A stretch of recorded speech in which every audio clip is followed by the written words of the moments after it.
Most weddings are such comedies.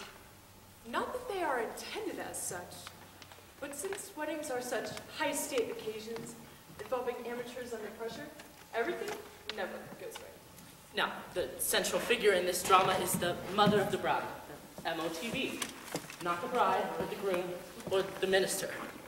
Mother, usually a kind, intelligent woman, was virtually unhinged by the announcement of her daughter's betrothal. And I don't mean she was unhappy, as is often the case. Rather, she was overcome with joy. And pretty much overcame everyone else with her joy.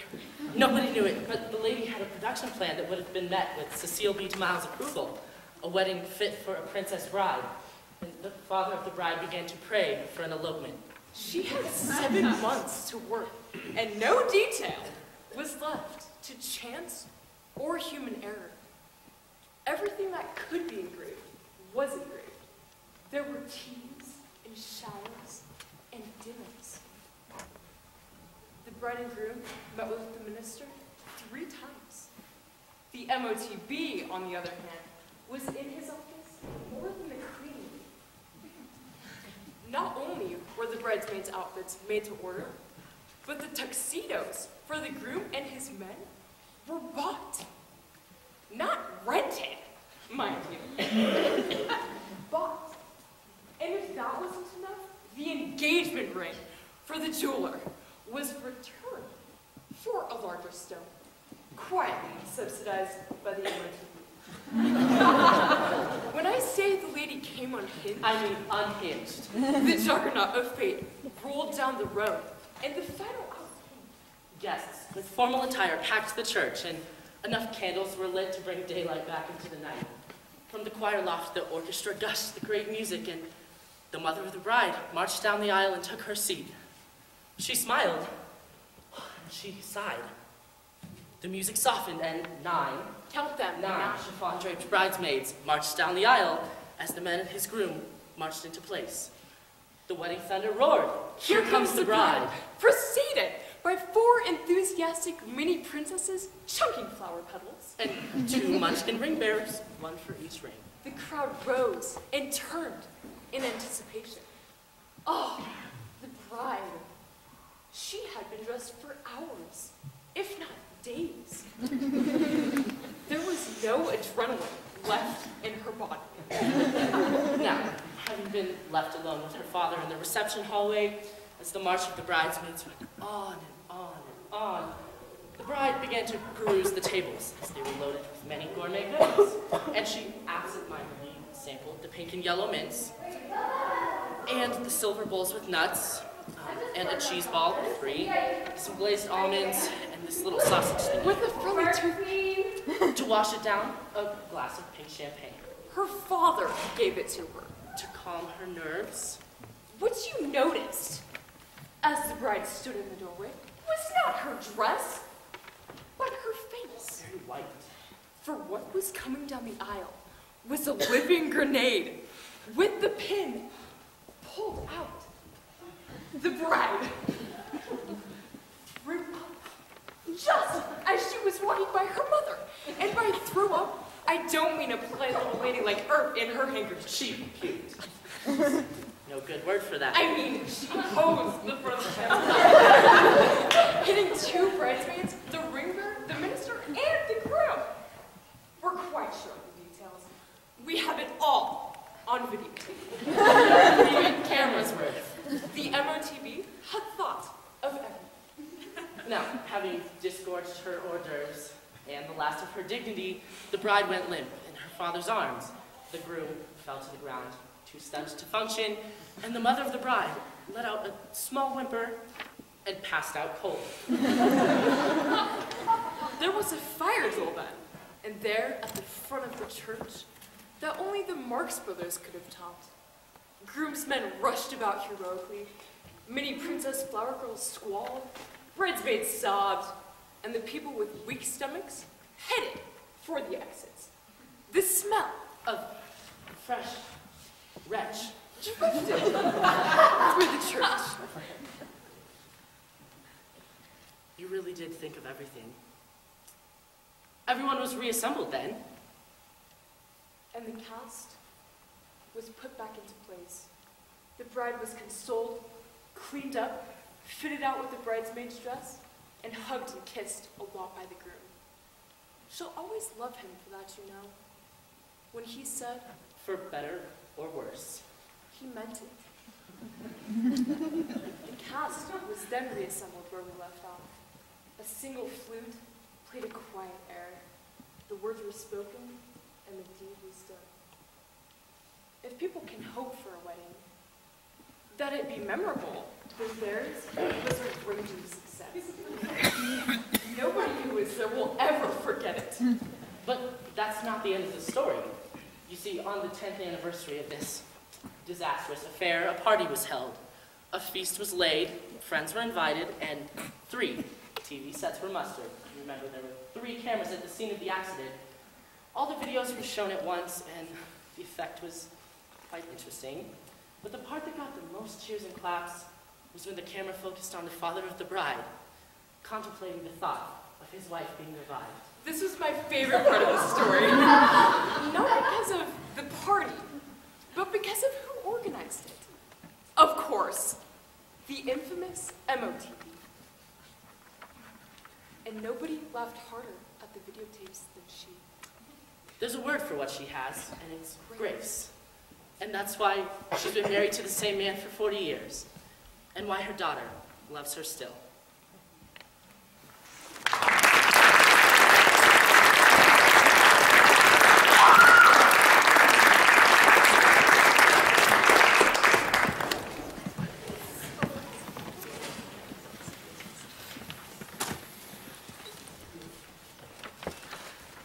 This is 1963. From deep in the canyoned aisles of a supermarket comes what sounds like a small-scale bus wreck, followed by an air raid. If you followed the running box boy armed with mop and broom, you would come upon a young father, his 3-year-old son, an upturned shopping cart, and a good part of the pickle shelf all in a heap on the floor. The child, who's not hurt, sits in a small lake of pickle juice and is experiencing what might nicely be described as significant fluid loss. Tears, mixed with mucus from a runny nose, mixed with blood from a small forehead abrasion, mixed with saliva, which is drooling from a mouth that is wide open and making a sound that would drive any dog underneath a bed. The father has remained amazingly quiet and still in the face of this catastrophe. He is calm because he is thinking about running away from home. Just slowly backing away, since nobody knows that this is his kid.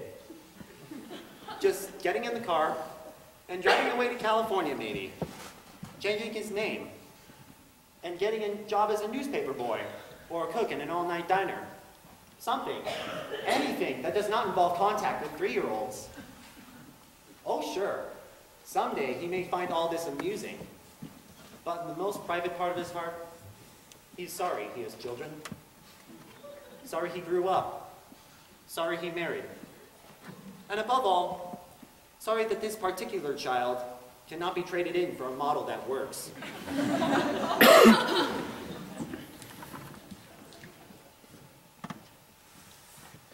The father sits in his car, holding the sobbing child in his arms. He drives home and carries the child up to his crib. He places the child in the crib and stares at him for a long, long time.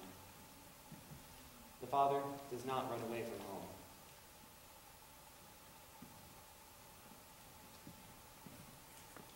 This is 1976. The same father who's pacing back and forth in his living room. In his hand is what's left of a letter from his now 16-year-old son. The same son from the pickle juice aisle. His son has gotten older, and now the tables have turned. It's no longer the father who's running away from home, but the son. In his letter, he describes his father as someone who doesn't understand him, and ends with, "I will never be coming home again." The father stands there, stares at the ceiling, and yells, "Why me? Why me? Why me?" The answer is simple. He has a son. His son is 16. Life happens. Some far-off day from now, the father and son might laugh about this very event. But for now, there's only anguish.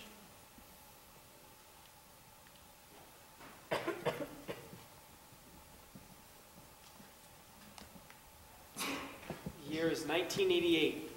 Same father, same son. And they're still running. Out on a jog together at 6 in the morning. The son is 28 now, married, with a 3-year-old son of his own. And the father is 50. As they cross the busy intersection, the son holds his father's elbow to protect him from oncoming traffic. You can hear them laugh as they run up the hill into the morning. And as they sprint towards home, the son does not run ahead of the father, but at his father's pace. They love each other a lot. You can see that. They've been through a lot together, and they work hard to take care of their love. There will be times when they're mad at each other. And there will be times when they love each other very much. But one of their favorite stories will always be Once upon a time in a supermarket.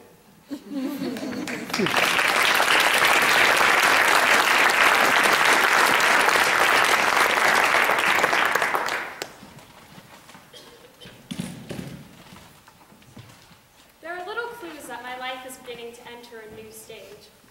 My children are beginning to look middle-aged, and they pat me a lot, in a very patronizing manner and for no apparent reason.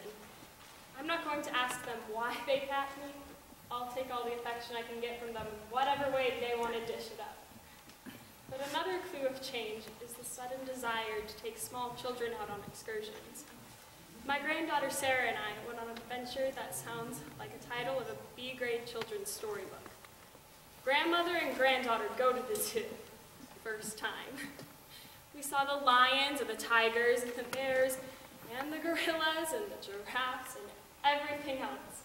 Every last living thing the zoo had to offer, and even some possible dead ones. But for all my, oh Sarah, look at the, Sarah was most impressed with the pigeons that hung around the concession stand. What she liked about the pigeons was that she could almost touch them, but not quite. No matter how carefully, cautiously, quietly she approached, the pigeons always managed to stay one step further out of reach. The space between them moved in concert, and Sarah spent most of her time at the zoo trying to fill in this gap. All the other animals were over there behind glass or bars or moats in another world. But the pigeons were over here in Sarah's world, and would be made only more real if she could just get her hands on one. Well, Sarah, what would you do if you ever actually caught a pigeon? She didn't know. Possessing was not the plan. Just reaching for one was enough for her. Driving home in a thunderstorm, Sarah fell asleep in her car seat behind me. In her parents' driveway, I sat and I looked at her face for a long time. Who is this child? I wondered. I want to know her. Now that I'm older and wiser and have the time and patience I didn't have as a mother, I will approach Sarah as she approaches the pigeons, carefully, cautiously, and quietly. And I will wonder just as she does, how can one be so close and so forever far at the same time? She is not mine. She never will be.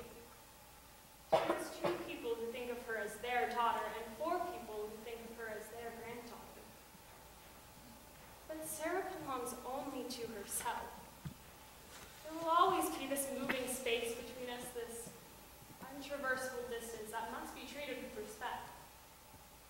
And just as Sarah doesn't know what she would actually do if she ever got a pigeon, well, I don't know what I would do if I ever actually caught Sarah. To love something and to possess it is not the same thing.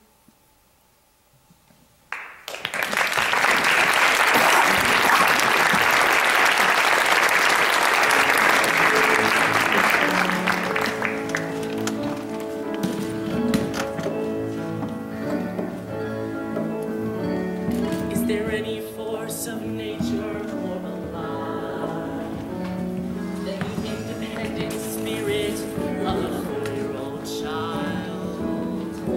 Fearless, tireless, able just to be, overflowing with curiosity. That was me back before diet pills, dentist drugs,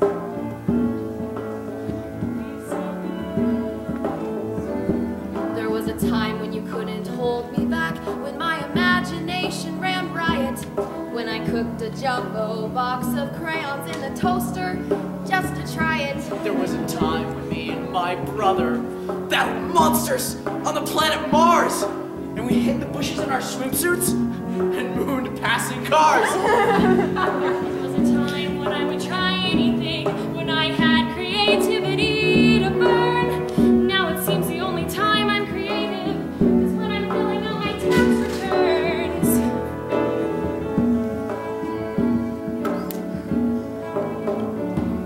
Is there any force of nature more alive than a kid with an imagination in overdrive?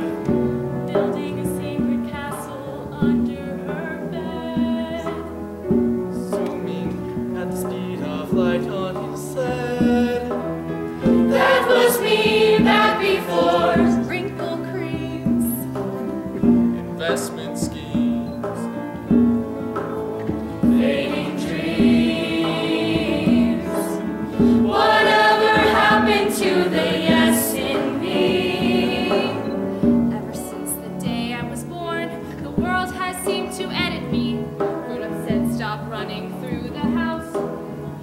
you sit and watch TV? And why don't you pick some nicer friends? And no reading under covers after lights out. Dance classes are for girls. And stop crying, or I'll give you something to cry about. My friend said, your new lipstick is gross. You really look like a dork when you dance. And bit by bit, I've lost the yes, the willingness to take a chance. Now I edit myself, I say, what difference could my vote possibly make? Or there's nothing I can do for the homeless. I don't have the time to take a time lesson. Or write my mom, or learn to paint. Or play guitar. Or plant a garden. Although I seem to find the time to watch ER. Is there any force of nature with more power than a kid spinning daydreams at 1,000 miles an hour? Digging for buried treasure in the backyard. Secret meetings with his dog standing guard. That was me back before. Bouncing checks. A spiteful ex. Some regrets. It's not that I want to be a kid again. Wetting the bed and all of that stuff. Like braces and acne and teenage angst. Thanks anyway. Once was enough. But really, isn't there some way to keep my cynicism at bay? To live a little closer to the truth, as I did so simply in my youth. Yes, I love to find that spontaneity.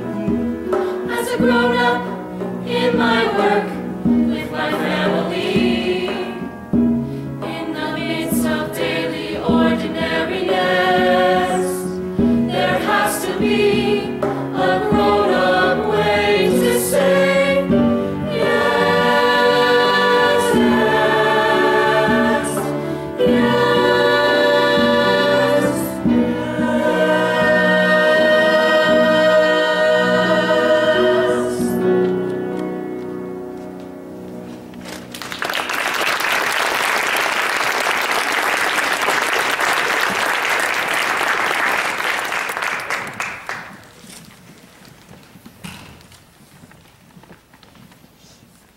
The most time-bound man I know lives in my neighborhood. He's always in a hurry and always late. Always harassed and buzzed out. I'm not exactly sure just what he does for a living, but it seems to involve buying and selling something downtown. He's a businessman. His choice of appropriate transportation, not really, is a brand new Range Rover. A vehicle built by the British for high adventures in the wilds of Africa. It's equally capable in steep canyons, quicksand, blizzard conditions. It can outrun a lion and take a rhino charge head on because that happens. This particular Veltmobile is equipped with a winch, a gun rack, a CB radio, as well as a highly impressive stereo system, 2 cell phones, a coffee maker, and a fax machine in the glove compartment. Daily, I see my neighbor rushing out of his house burdened with the impediments of high adventure, carrying golf bag, gym bag, lunch bag, umbrella, raincoat, sack of garbage for the dumpster, and his briefcase.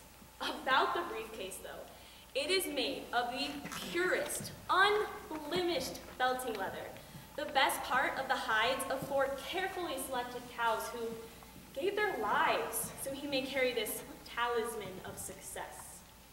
It has solid brass fittings, a combination lock, and his name embossed in gold. I'd say it's pretty fancy. So, it was a Tuesday around 7 o'clock on a fine day in June. A neighbor lady and I hit the streets headed for work about the same time. She's a social worker for the Episcopal Church and drives an 8-year-old Ford, just get me there and back, please God, sedan. And I drive a 1952, go ahead and hit me pickup truck. At the same moment, the owner of the Range Rover rushed up. His life was leveraged to the max these days, and his mind was in 3 continents at once. He was in no mood for small talk. He never is. He grunted at us as he loaded his lorry for the expedition downtown into the front seat and cranked the engine like he was on the pole at the Indianapolis 500. But, uh-oh, he left his coffee cup and briefcase on the roof of the Range Rover, and there they remained as he rolled away. To the rescue is a nice lady social worker in her Ford. She urgently honked after him, trying to get him to stop, which he ignored because he was already on the phone with London. But finally, her unceasing honk, honk, honk, honk, honk, honk got his attention. He threw the phone to the floor, leaned out the window, and displayed the middle finger on his left hand. Rude. But the lady was focused on a rescue mission and continued to honk on, trying to get him to stop. I, in the meantime, acted as a sort of third float in this little parade. I likewise tried to get his attention with my auga horn, which I salvaged out of an old Model A. The combination of auga, auga, auga, auga finally got his attention. He jammed on the brakes, flung open the door of the Range Rover, and tried to get out, without first unlatching his seatbelt. Ooh. At the same moment, his morning cup of coffee flew off the roof, bounced across the hood, and smashed into the street, followed by the brass-bound briefcase. It flew off the roof, scraped across the hood with the fingernails on chalkboard screech, ugh, and flopped into the street on top of the morning coffee. The nice lady, mission accomplished, coasts around the scene of the accident, waves at her neighbor, and sings out, "Have a nice day." The nice lady social worker and I meant well. And no, she did not, as you might anticipate, run over the briefcase. I did. It's not always easy doing good. Later, when I told her about running over the briefcase, she grinned. None of us is pure. Did I run it over on purpose? Yes. No. No. Yes. As I say, none of us is pure.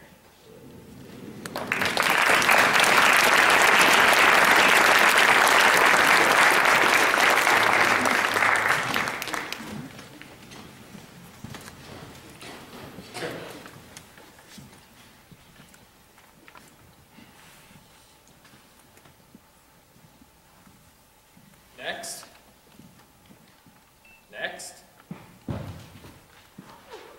Have you completed the form yet? Where am I? Have you completed the form yet? Sure was a long climb up. Yeah, but have you completed the form yet? Almost. Almost? I just have one question. A question? Yeah. Well, Well, it's about this one blank. which blank? The one that says religion. Yeah? Do you believe in God? Do you believe in God? I believe in Howard. Howard? You believe in Howard? Oh, it all has to do with my mother's maiden name. Your mother's maiden name. Was Howard. And she was part of a big family in Memphis. So I grew up thinking of myself as a member of the Howard family. So what does that have to do with God? Well, it's really quite simple. See, what happened was I got shipped off to Sunday school at around age 4, and the first thing I learned when I got there was the Lord's Prayer, which begins, "Our Father which art in heaven, hallowed be thy name." And what I heard was, "Our Father which art in heaven, Howard be thy name." And since little kids tend to mutter their prayers anyways, no one really understood what I was saying, so I went right on believing that I was a member of his family, the Howard family. Since I also learned that my grandfather had died and gone to heaven, God and my grandfather got all mixed up in my mind as one and the same, which meant that I had a pretty comfy notion of God. When I knelt beside my bed each night and prayed, "Our Father which art in heaven, hallowed be thy name," I thought about my grandfather and what a big shot he was. Because, of course, the prayer ends in, "For thine is the kingdom and the power and the glory forever and ever. Amen." I went to bed feeling pretty well connected to the universe for a long time. You're putting me on, right? No, not at all. I was part of the whole big scheme of things. I lived and I worked and I had my being in the family business. The whole universe was a Howard family enterprise. So do you still believe in Howard? Well, let me put it this way. The 15th century Christian mystic Meister Eckhart said, "The eye with which I see God is the same eye with which God sees me." What the heck is that supposed to mean? Well, not only do I believe in Howard, but Howard believes in me.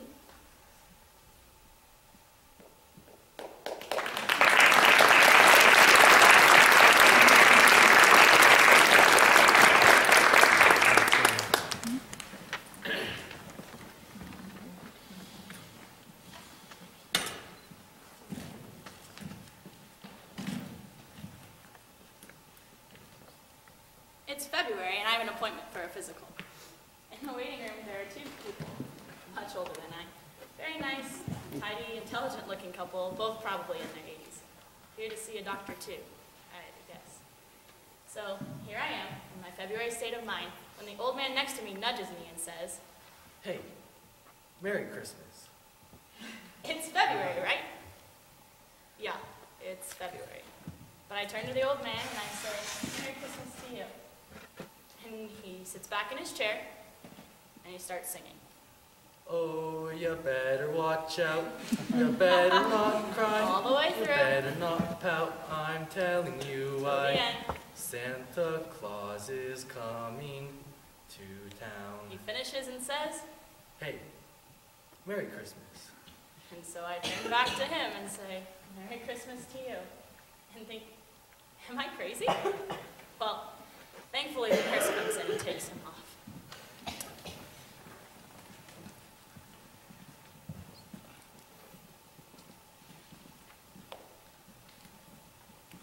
We've been married for 60 years. Fred's 87 now. And, well, in our family, we say his wiring's coming loose. He's had a few little strokes, and there's some Alzheimer's, but he's just getting old, and every now and then he suddenly announces it's Christmas. And the first time it happened, I thought I was crazy. I thought this is the stupidest thing I've ever heard, because I hear him shouting from upstairs, "Hey, it's Christmas Eve! Merry Christmas! Let's decorate the tree!" It was so strange. And I called my daughters and I told them what was going on. And they came over. And they brought presents too. And they said, "For God's sakes, Mother, it's not illegal." And we had a wonderful time. And the best part of that whole affair was that he said to me, "You know, I can't remember Christmas when I was a little boy. Tell me about Christmas when I was young." He had a terrible childhood. His mother was a drunk. His father ran off, and he was virtually orphaned and had to leave home when he was very young. I didn't want to tell him that. So I did something that I have never, ever done or thought of doing in 60 years with this man. I lied to him. I told him about the Christmas he got a bicycle and the Christmas he was in the pageant, and he loved it. And we had a wonderful time, one of the best Christmases we've ever had, even if it was in July. But the strange thing about it was around bedtime that night, he forgot all about it. It left his mind, and we never did get to Christmas. Christmas Eve and good memories seemed to be enough for him. But then 4 months later, I hear him caroling upstairs, and here he comes, "Merry Christmas!" And I thought, what harm? This has happened 4 or 5 times now. Once in July and in October, twice in December, and now in February. And every time he tells me to tell him about Christmas when he was a little boy, and I do. And I'm getting so good at lying about how wonderful they used to be that I'm beginning to believe them myself. And every time I call the girls, just say "Merry Christmas" into the phone, and here they come. They bring cookies and sing carols with him, and they bring presents, the whole 9 yards. And twice, we've even gotten as far as putting up the tree. And they love to do it. Well, just then the nurse and old Fred come shuffling back up the hallway. Oh, what fun it is to ride in a one-horse open sleigh. Hey, Merry Christmas. Merry Christmas. You see, the girls don't see it as Christmas anymore.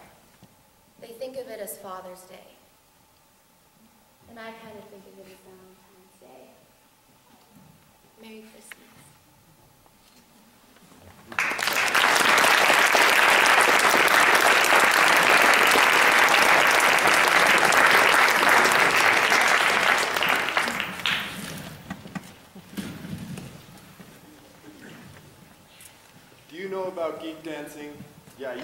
right, not Greek dancing, but geek dancing.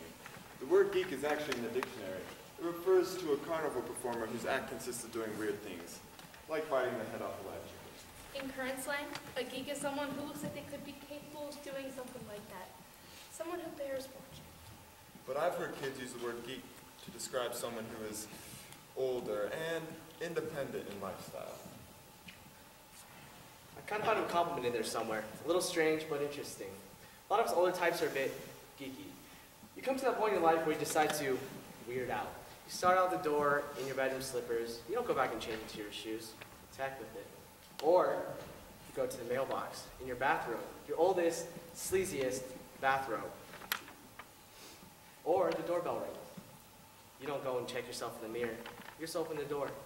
It's their problem, whoever they are. Some call this going to seed, others call it beginning of wisdom. Take your pick. Now, about geek dancing. When I'm in need of an uplifting experience, I go where people dance. And I don't mean some joint where people get crocked and wobble around the floor to music. I mean a place where there are people who really love to dance. I like dancers. I've never met a dancer who wasn't a pretty fine human being. I enjoy seeing just who they are. I love watching the most unlikely couples get out on the dance floor and waltz like angels. My favorite place, the Uptown Tavern, plays traditional jazz from 6:30 to 9:30 every Sunday. Biggie Band there plays swing music from Chicago and New York. I like to find the King Hill champion geek that you need. An old guy, balding, kind of short, someone who sort of lists the port when he walks. You might think he's strictly nursing home material if you saw him at the bus stop, but you see him here, and you know, he's a dancer. And he usually has his wife with him, the geekess. The younger. Always fluffed up for dancing and has been for 50 years. Check her shoes. If they're black with mid-heel and strap across the instep, it's a sure bet what she came here for and what she plans to do. Well, the music cranks up, he takes her by the hand and lifts onto the floor. It's all an act, just to set you up. And then it happens. They'll embrace in the permanent spotlight. She is formed by his embrace. And once again, Cinderella and her prince are dancing to the music in the room and the music in their hearts. He dances flat-footed with an economy of motion. She responds to unseen suggestions to twirl out, and around and back. You have to love someone a long time to do what they're doing. I want to be, and fully intend to be, an old geek dancer. Then you'll be needing the best geek trainer available.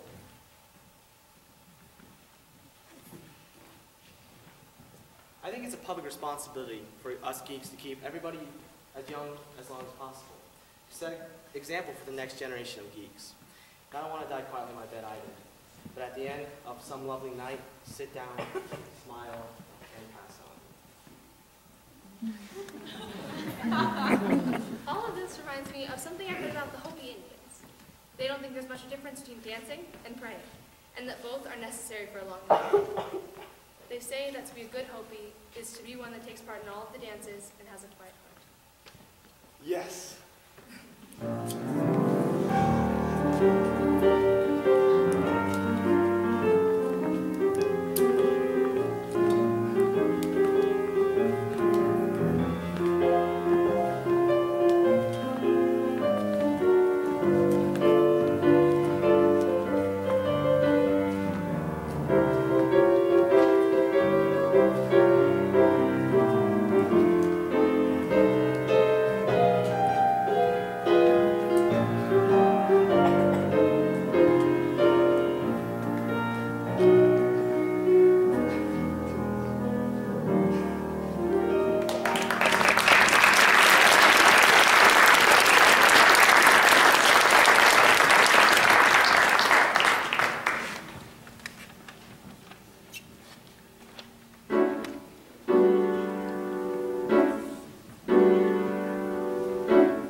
From time to time, when I feel that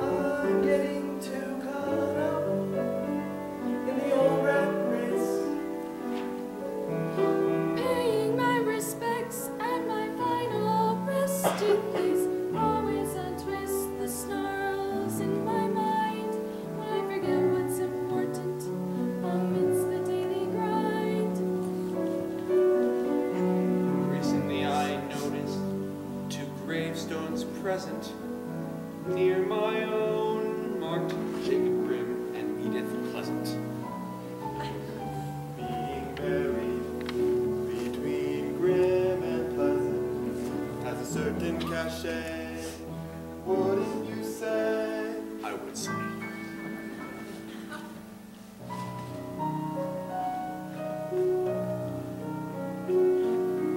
Once late at night, I walked to the side, bringing my favorite blanket along with me.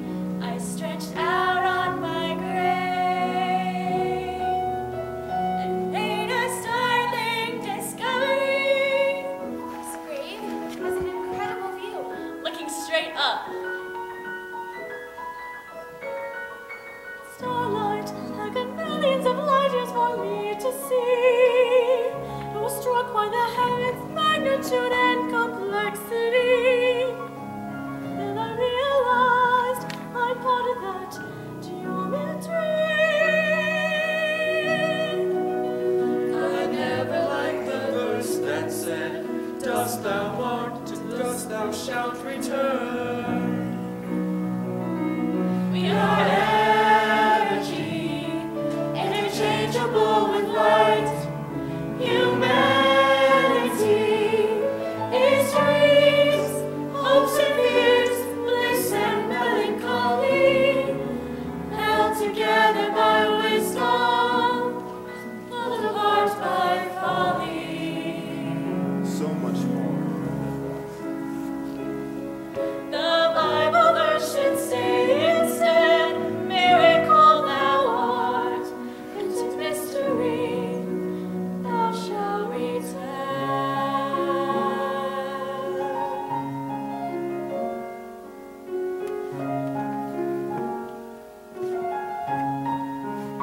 The light from these stars, this light that I see, started towards me before I came into being. The stars may have died out long before this love. That's a scientific fact. My life is of another kind of love.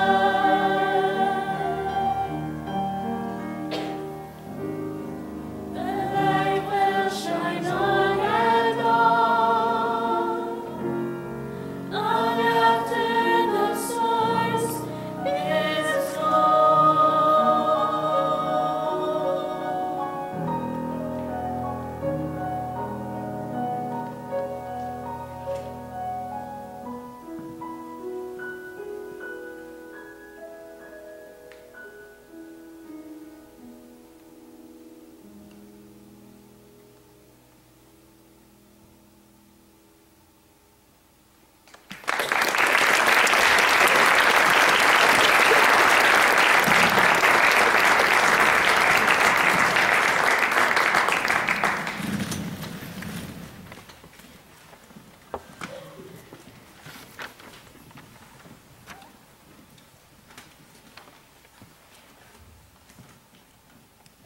Are there any questions? Are there any questions? Yeah. What is the meaning of life? I beg your pardon? What is the meaning of life? Are you kidding me? Well, you may have the answer, and I'd hate to miss it because I was too socially inhibited to ask. Once. And only once. I asked the question, What is the meaning of life? what is the meaning of life? What is the meaning of life? What is the meaning of life? And I got a serious answer, an answer that is still with me. On the Greek island of Crete, there is a small village that sits just outside a rocky bay. In this village, there's an institute dedicated to human understanding and peace, but mostly dedicated to reconciliations between the Germans and the natives of Crete. The site is important because it overlooks a small airstrip where Nazi paratroopers invaded the islands and were attacked by peasants wielding kitchen knives and hayseeds. The retribution was terrible. Populations of whole villages were lined up and shot for assaulting Hitler's finest troops. High above the Institute is the cemetery with a single cross, marking the mass grave of the native partisans. And across the bay on another hill is the regimented burial ground of the Nazi paratroopers. It is placed so that all may see and never forget. Hatred was the only weapon the Greeks had left in the end, and it was the only weapon many of them vowed to never give up. In this historical place, where the stone of hatred is hard and thick, the very existence of this institute is a fragile paradox. So how has it come to be here? The answer is a man, Alexander Papaderos, doctor of philosophy, teacher, politician, son of this soil. At the end of the war, Papaderos came to believe that the people of Crete and those of Germany had much to learn from one another, much to give one another. For if they could forgive and construct a creative relationship, then any people on this earth could. Well, he succeeded. By the time I arrived to the island for summer session, Alexander Papaderos was a living legend. One look at him, and you saw his intelligence, his strength, and his passion. At the end of the last session of the 2-week seminar, Papaderos rose from his chair in the back of the room and walked to the front, where he stood in the bright Greek sunlight of an open window and looked out. We followed his gaze over the bay to an iron cross marking the German cemetery. He turned and asked, "Are there any questions?" Quiet filled the room. These past weeks have generated enough questions to last a lifetime, but for now, there was only silence. So I asked, Dr. Papaderos, what is the meaning of life? They laughed at the absurdity of the question, and they stirred to go. He raised his hand and stilled the room. I will answer the question. He then fished into his pocket and pulled out a small round mirror. What he said went like this. When I was a small child during the war, we were very, very poor and lived in a remote village. One day, on the road, I found a piece of a broken mirror. A German motorcycle had been wrecked at this place. I tried to find all the pieces, but it was not possible. So, I found and kept the largest piece, this one. And by scratching it on a stone, I made it round. I began to play with it like a toy, and I was fascinated by the fact that I could reflect light into dark places, deep holes and crevices, and even dark closets. I began to play, it was a game for me to play with, and I tried to find the most inaccessible places I could find to reflect the light into it. I took the little mirror, and as I went about my growing up, I would take it out in idle moments and renew the challenge of the game. But as I became an adult, I realized that this mirror is not just a game, but a metaphor for what I might do with my life. I realized that I am not the light, nor the source of the light, but the light. Truth. Understanding. Knowledge. Is there, and it will shine in dark places when they are reflected. I am a fragment of a mirror whose whole design and shape I do not know. Nevertheless, with what I have, I can reflect light into the dark places of this world, into the dark places in the hearts of men, and change some things and some people. Perhaps others may see and do likewise. This is what I am about. This is the meaning of my life. And with that, he took the small mirror and used the bright rays of sunlight streaming in through the window to reflect the light onto my face and the faces of my classmates. Are there any questions? Are there any questions? Are there any questions? Are there any questions? Are there any questions?